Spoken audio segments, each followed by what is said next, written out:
Well, you were asking me the other day because a friend of the show, T, apparently you said is doing a series about like movies in the white canon that Black people have never seen. Yes. And I get like a text from you that says, have you seen Office Space? And I'm like, of course.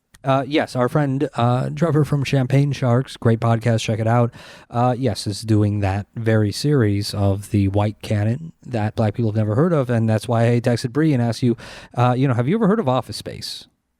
Have you ever seen Office Space? Because I don't know if Black people have seen Office Space. And I replied that Black people, many of us, are in white spaces all the time, our entire lives, and a big show is made of any instance like that, something that we might not have seen.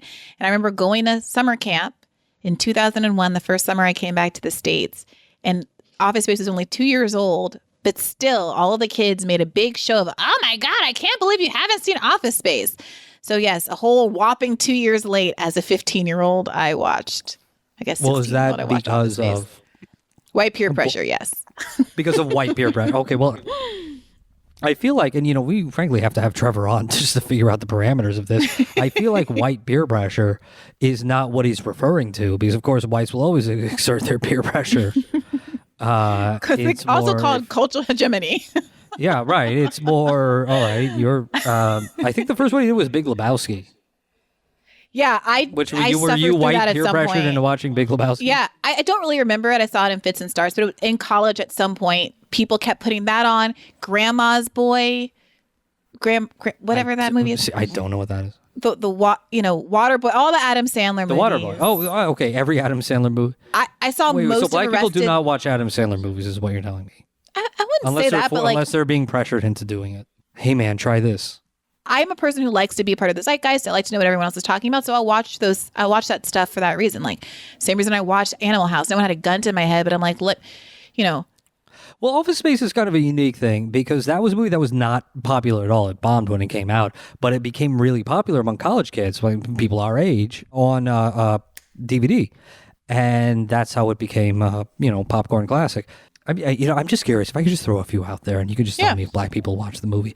Okay. Well, I can't speak for all Black people. I can tell you if I've watched the movie. Okay. All right. Well, can you just pretend that you can give me the Black people report? No, because half the Black people on the internet are zealots about making sure that I don't represent Black people, which is not something I have never claimed. So I'm not gonna put myself in the corner on this one. But go ahead for the bit. I mean, if I give you permission to represent all Black people, is that fine? I'm half white, so I can make some calls. Just give me Okay, all right. How about this? All right. Is Uncut Gems a Black people movie? I have no idea if other Black people have seen it. I think that Black people, I saw it. I watched it with my, at the time, Black partner. Okay. So that's a yes? My feeling is that my perception based on social media and who was talking about it was that everybody saw it. No, not everybody saw it. I mean, everyone in school saw it, but not everybody. Okay, I'll move on here. Mulholland Drive. I haven't seen it. So that's Black people have not watched that film. I haven't seen it. I don't even really know what it's about. What's Mulholland Drive? Okay, so it's absolutely not a Black people movie. All right, we're making progress here. Okay, I got a juicy one for you. Oh, David Lynch. Oh, you guys and David Lynch. I tried to, people who follow me on Twitter. You mean by whites? Mm-hmm. I tried to watch, the TV show, Twin Peaks. Yeah. This is another one. Everyone always talks about Twin Peaks or all of these references. So I took it upon myself to binge watch Twin Peaks over the summer. And I got, I did season 1, but season 2 became just a complete and total slog. And I gave up. I get it now, though, when you guys all say Lynchian. And it's like, okay, fine. You had to watch it to understand that term. Like, what the fuck are white people talking about? Okay, I got a juicy one for you. The Shining. Yeah, I actually watched it beginning of quarantine. My ex was really into it, and we were doing like a movie exchange long distance, and so that was one of our movie night choices. He just likes Hitchcock. Kubrick. Kubrick, sorry. And also there was a new TV show coming out. This is why I was invested. There was a new TV show coming out that was like based on The Shining. So I was incentivized to watch it for that reason too. My feeling is that many Black people generally like horror movies. It is a horror film. I mean, I don't find it's. I mean, it's not like scary. Like you're not going to jump out of your seat, but it is essentially a horror film. The one jump scare is when they kill the black guy. There's one pivotal black character in it. Yeah, that's the jump scare when they kill the black guy. Yeah, when Office Space. It occurs to me there are no black characters in the movie. I think the guy who sells the magazines is black, but I don't remember. The brown guy who does all the hip hop, if I recall correctly. Not just him. It's also the other white guy played by I should know his name, David Herman. Yes. Yeah, they do the thing that was a very popular brand of humor in the early aughts, which is let's have corny white people sing hip hop or like hip hop or dance to hip hop or listen to hip hop. And that's the joke.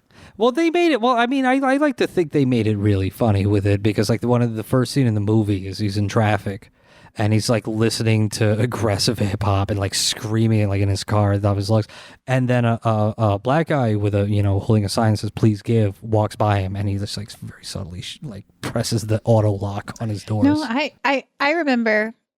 It's the white people version of the Def Jam comedy bit that black people did in the 90s, which was white people be like this. Black people be like this. White people drive like this. While black people drive like this. And do. The reason why this is, if there's a little edge in my voice about this, it's not that it's perfectly fine for there to be certain movies that certain groups tend to, prioritize or privilege or whatever. Like, that's fine. Like, whatever. People have their different cultural milieus. But when you are part of the dominant culture, there's a presumption that everyone knows all of your cultural touchstones. Whereas there are people who are extremely famous to black people. Extremely famous. And white people have never heard of them. Okay, like you either reverse us then. Okay, Virgil, what I'm going to do is basically just run through the cast list of the classic 1999 film, The Best Man. So first and foremost, have you heard of The Best Man? I've not heard of this film. I've heard of Best in Show, but I've not heard that is some white movie stuff. That is a very white film. Yes, no black people have seen Best in Show. All right. So Virgil, Texas. Do you know who Taye Diggs is? That should be a relatively easy one. Holy crap. Seriously? I know he's a name I've heard. He does nothing but white stuff. And you still don't know who he is? Well, I don't watch a lot of, have you seen popular film? I don't watch a lot of, is it like the Marvel movie? I don't watch any of the damn Marvel movies. No, he's not in the Marvel movies. Taye Diggs. He was in the spinoff of Grey's Anatomy called Private Practice. He was in the cast of Rent. He was married to Idina Menzel. I'm going to do the John Travolta and get her name wrong. Adele Dazeem. No, he was married to this woman. Rent. So that's a film. Okay, he is a singer or can straight sing. Character in Rent. I've never seen Rent. Taye Diggs. He's like he's probably the most famous person. I'm already feeling this so bad. All right, we'll go on to the next one. I thought that was going to be the easy one for you. Yeah, all right. Okay, here we go. Here's another big star. Right. Okay. Okay. Nia Long. Nia Long. Nia Long was in. Boy. That's not the same person as. What's her name? Leongo. That's a different person. Lupita Nyong'o. That's a different person. Oh my God. Okay, Nia Long. Lupita Nyong'o was like our age.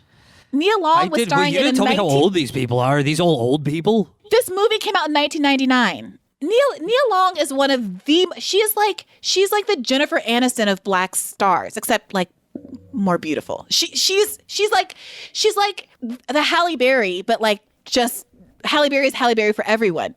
I frankly think she's more beautiful than Halle Berry. Like she is iconic. The name's familiar, but I cannot place a face. Okay, she's also been in a number of white.